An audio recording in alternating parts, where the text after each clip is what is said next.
piraterio Vena dugda de chen pirater benio Di bengini yan ke Yesu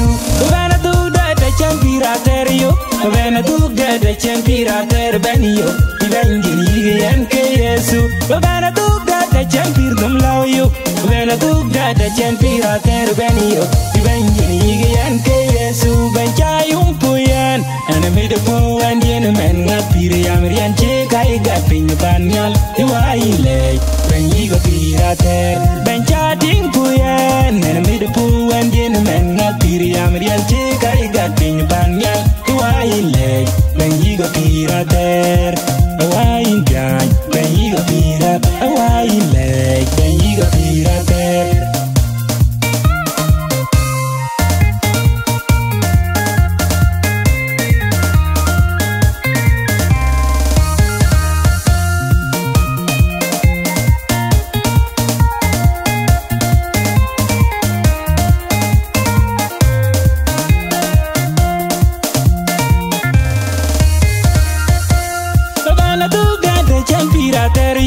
Vena dugda de chen pirater benio Di bengini yan ke Yesu Vena dugda de chen piraterio Vena dugda de chen pirater benio Di bengini yan ke Yesu Vena dugda de chen pir dum laoyo Vena dugda de chen pirater benio Di bengini yan ke Yesu Benchayum puyan Ana mide po andien men ngapire yamrian che kai gapin banyal Iwaile benyigo pirater Benchading puyan Ana mide po andien men ngapire yamrian che kai gapin banyal Iwaile benyigo pirater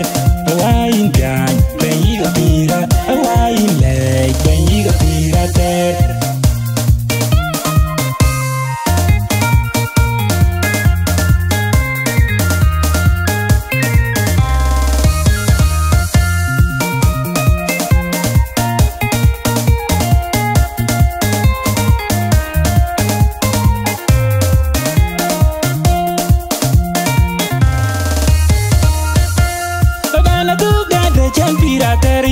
Vena dugda de chen pirater benio Di bengini yan ke Yesu Vena dugda de chen piraterio Vena dugda de chen pirater benio Di bengini yan ke Yesu Vena dugda de chen pir dum laoyo Vena dugda de chen pirater benio Di bengini yan ke Yesu Benchayum puyan Ana mide po andien men ngapire yamrian che kai gapin banyal Iwaile benyigo pirater Benchading puyan Ana mide po andien men ngapire yamrian che kai gapin banyal Iwaile benyigo pirater Awain jay benyigo pirat Awaile benyigo pirater Bugi jani alwa Yesu Bugi pon bany hallelujah